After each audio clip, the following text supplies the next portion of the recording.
धैर्य अपने आप में एक अद्भुत प्रसाद है मनुष्य को दिया हुआ। अगर पहला पत्थर जिस समय दशरथ मांझी ने उस पर्वत पे मारा तो लोग उस पर हंसे, लेकिन उसने धैर्य पूर्वक 20 साल पत्थर मारा तो पहाड़ को रास्ता छोड़ के खड़ा होना पड़ा कि तू आदमी है, तू जीत गया, जा। और मैं मानस भवन में खड़ा हूं, मैं फिर वहीं पर आता हूं, रामचरित मानस पढ़िए अपनी दादी के पास बैठ के, अपने दादा के पास बैठ के। राम का धैर्य देखिए। राम का धैर्य विष्णु का धैर्य नहीं है, मुझे क्षमा करें, भगवान है विष्णु, लेकिन वो तटस्थ धैर्य है। आराम से लेटे हुए हैं क्षीर सागर में, शैया बना के प्रेम पूर्वक, माता लक्ष्मी पैर दबा रही है, ऊपर शेष नाग का फन है, देख रहे हैं दुनिया में चल क्या रहा है, मूर्ख कर क्या रहे हैं, वो क्या नाटक रहा है। राम का धैर्य तो जीवित रहते हुए उसी व्यवस्था का धैर्य है। राम को प्रोवोक करने की एक हरकत दुनिया नहीं छोड़ी। पुत्र के रूप में सोचिए वो लड़का कैसा होगा, वो व्यक्ति कैसा होगा जिसका राज्याभिषेक होना जा रहा है और एक साइड में पता चला कि चलो कपड़े उतारो, अब ये बलकल पहनो, पत्नी को लो और निकलो। कितना कठिन समय, लेकिन राम राज्याभिषेक होगा, मैं राजा बनूंगा, इस पर प्रसन्न नहीं है, और मुझे वनवास मिल गया, इस पर दुखी नहीं है। यही राम होना, यही राम होना है।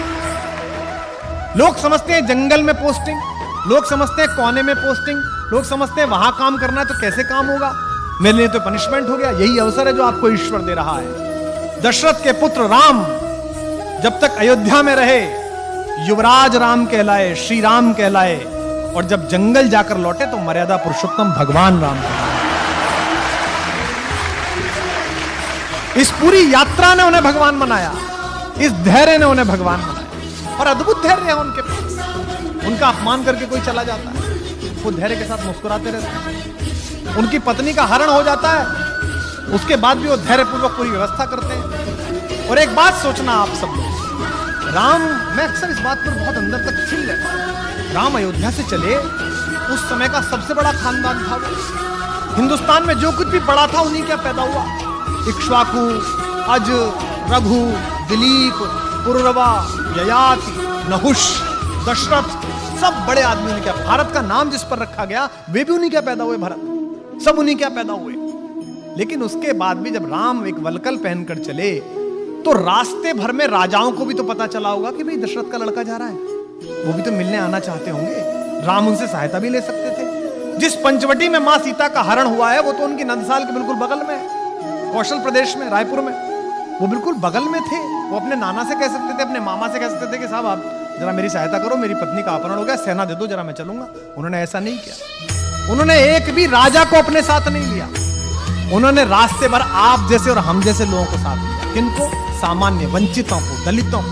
उन्होंने वनवासियों को साथ लिया, उन्होंने मल्लाहों को साथ लिया, उन्होंने मां शबरी का आशीर्वाद लिया, उन्होंने केवट को साथ लिया, उन्होंने वंचित सुग्रीव को गले लगाया, क्योंकि वो जानते थे कि जिस अनाचार से वो लड़ने के लिए जा रहे हैं वहां धनिकों की और राजाओं की नहीं, सदाचार की आवश्यकता थी, वहां आत्मा की दीप्ति की आवश्यकता थी। तो राम का ये धैर्य ही उन्हें विजेता बनाता है। भाई रावण को तो बाली हरा चुका था पहले, आपने कहा कहानी सुनी होगी। रावण को तो शहसबाहु भी हरा चुका था। रावण कोई ऐसा अर्जेंटीना नहीं था, ऐसा ब्राजील नहीं था कि हराना मुश्किल था, उसको तो हरा चुके थे दोनों। बाली तो उसको अपने बगल में दबाकर, और उसने किले की दीवार का चक्कर लगा दिया था बाली ने। जब हनुमान को बांधा है और हनुमान से रावण ने कहा कि तू मुझे जानता नहीं, तो कौन?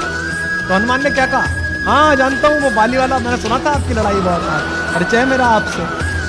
हनुमान ने क्यों कहा? ताकि उसका कॉन्फिडेंस लूज हो। लेकिन भगवान जब बाली और सुग्रीव के जनपद में पहुंचे तो उन्होंने बाली का साथ नहीं दिया, उन्होंने वंचित को चुना।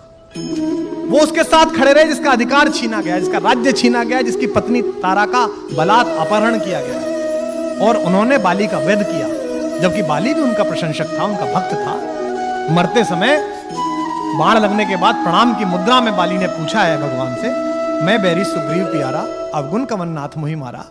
मैं बैरी हो गया, सुग्रीव आपका प्यारा हो गया, मुझ में ऐसा कौन अवगुण था, मुझे मार दिया? तो राम ने उसको उत्तर दिया कि अनुज वधु भगिनी सुत नारी, छोटे भाई की पत्नी, भगिनी बहन, सुत नारी बेटे की पत्नी, सुन सठ कन्या सम ए चारी। हे मूर्ख, ये चारों बेटी के बराबर होती हैं। इन्हें कुदृष्टि बिलो कहीं जो है, इन्हें गंदी दृष्टि से जो देखता है उसका वध करने में पुण्य मिलता है, पाप नहीं होता है। ये उसको उत्तर दिया उन्होंने भगवान। अगर भगवान की विजय अपने लिए होती, अगर धैर्य ना होता तो वो बाली को लेकर चल देते। बाली हरा चुका था, उन्होंने कहा नहीं बाली तू नहीं चाहिए, तू नालायक है, तूने इस छोटे भाई को मारा है, इसकी पत्नी का हरण किया, मैं तेरा तो वध करूंगा, ये वंचित है, इसे लेके चलूंगा। तो राम ने क्या किया, राम के साथ जितने लोग हैं, राम का धैर्य अद्भुत है। और यहां जो अध्यापक है उनसे निवेदन है, राम की लीडरशिप क्वालिटी अद्भुत है। राम ऐसे ही राम नहीं बने, मत पढ़िए हिंदू होकर। इस परिसर में बहुत सारे इस्लाम मतावलंबी हमारे दोस्त बैठे होंगे और किसी जाति धर्म के लोग बैठे होंगे, कहानी की तरह पढ़िए और फिर देखिए कि राम जैसा लीडर कहीं नहीं है। वो उस व्यक्ति की क्वालिटी को डेवलप करते हैं, उसे इंस्ट्रक्ट नहीं करते। उन्होंने सुग्रीव की क्वालिटी को डेवलप किया। एक ऐसा डिप्रेस आदमी जिसकी पत्नी का हरण हो गया, जिसका राज्य छीन लिया गया, भाई ने लात मार के भगा दिया, उसको उन्होंने कल्टीवेट किया और सुग्रीव महारथी के रूप में बना और उस युद्ध में सुग्रीव की महत्वपूर्ण भूमिका रही। जिस समय हनुमान लंका के लिए रवाना हुए, आप रामचरितमानस पढ़िए, अध्यात्म रामायण पढ़िए, श्रीमद् वाल्मीकि रामायण पढ़िए, कम्मन की रामायण पढ़िए, कहीं नहीं लिखा हुआ कि उन्होंने हनुमान से क्या कहा कि तुम क्या करना। आज हम कितने फ्रस्ट्रेटेड हैं। आज हम लीडरशिप डेवलपमेंट की बात करते हैं, हम ड्राइवर को एक जगह भेजते हैं सामान लेने के लिए, 5 बार बताते हैं उसे, क्योंकि हमें उस पर भरोसा नहीं है, हम उसकी लीडरशिप डेवलप नहीं होने देना चाहते। राम लीडरशिप डेवलप करते हैं। राम ने हनुमान को नहीं बताया कि तुम्हें वहां जाके क्या करना है, उन्होंने कहा बस जाकर देख कर आओ कि सीता कैसी है, कहां है, और उन्हें आश्वस्त करके आओ कि मैं आऊंगा। 2 बातें। इसके बाद का जो पूरा घटनाक्रम है, छोटा सा रूप बनाना, अंदर जाना, लंकिनी को मारना, माँ सीता को वो मुद्रिका देना, फल खाना, खुद ही गिरफ्तार हो जाना, आग लगा देना। आग लगाना मतलब वो राम का विजिटिंग कार्ड दे के आए, हाँ मतलब बता के आए वो कि जो आ रहा है हम उसका कार्ड है। मैनेजमेंट का बेस्ट उदाहरण है हनुमान। एम्प्लॉयर का 1 रुपया खर्च नहीं कराते हो, 1 पैसा नहीं। भगवान ने कहा कि वहां जाओ, खुद ही मतलब खुद ही टेक ऑफ, खुद ही लैंडिंग, और सारा पैसा हनुमान उसका, रावण का। भाई हनुमान जबरदस्ती गिरफ्तार हुए स्वयं में देखने के लिए कि कौन है, तो कहा गया भाई इसकी बानर को पूंछ से बहुत प्यार होता है, इसकी पूंछ पे कपड़ा बांध दो। कपड़ा किसका? रावण का। बोले इस पे तेल लगाओ, तेल किसका? रावण का। जली किसकी?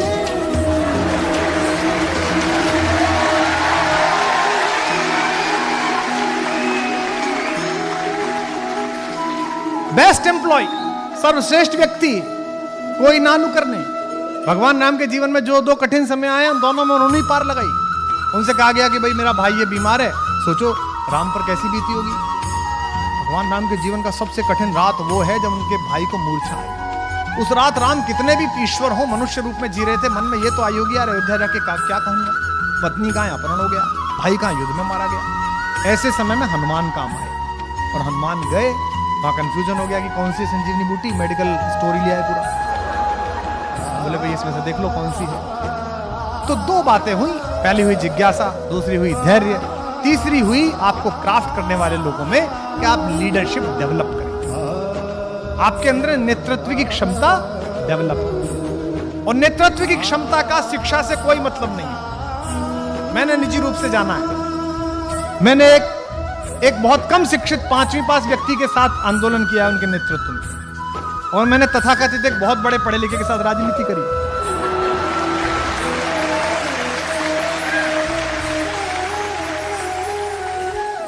नेतृत्व क्षमता का पढ़ाई लिखाई से कोई मतलब नहीं है। नेतृत्व क्षमता पैदा करना आपकी आत्मा की शुचिता पर निर्भर है। आपको जब यह लगता है, राम को भी तो लग सकता होगा कि यार हनुमान में इतना तेज है कि यही ना राजा ना बन जाए, कहीं इसकी आरती ज्यादा ना होने लगे। और हमारे यहाँ तो मराठी में एक कथा भी आती है, प्रथम नागरिक मराठी भाषी हैं, मैंने एक लोकगीत में कथा सुनी वहाँ की भाई जब नल और नील पत्थर तैरा राम लिख कर, तो भगवान राम अकेले बैठे थे, उन्होंने सोचा कि यार मैं भी तैरा दूँ, तो उन्होंने एक पत्थर को उठाया और थोड़ा उसको डूब गया। उन्होंने लगा यार आसपास कोई देख नहीं ले कि हमारे नाम पे काम चल रहा है, तो हमारा खुद का ही नहीं तैरा। तो उनके मुंह पर एक बड़ी लज्जा की संकोच की रेखा आई, तो उन्होंने नल नील की तरफ देखा, तो नल ने कहा कि प्रभु आप छोड़ दीजिए, हम बना लेंगे आप। तो उन्होंने कहा चलिए मैं नहीं बनाता, पर तुम्हारा कैसे तैर रहा है, मेरा क्यों नहीं तैर रहा। उन्होंने कहा हमने पत्थर पर राम लिखा, ये अमर नाम है, ये भवसागर को पार करने वाला नाम है। आपने पत्थर को छोड़ दिया, जिस पत्थर को स्वयं राम ने त्याग दिया उसे कौन उबारने वाला है भाई।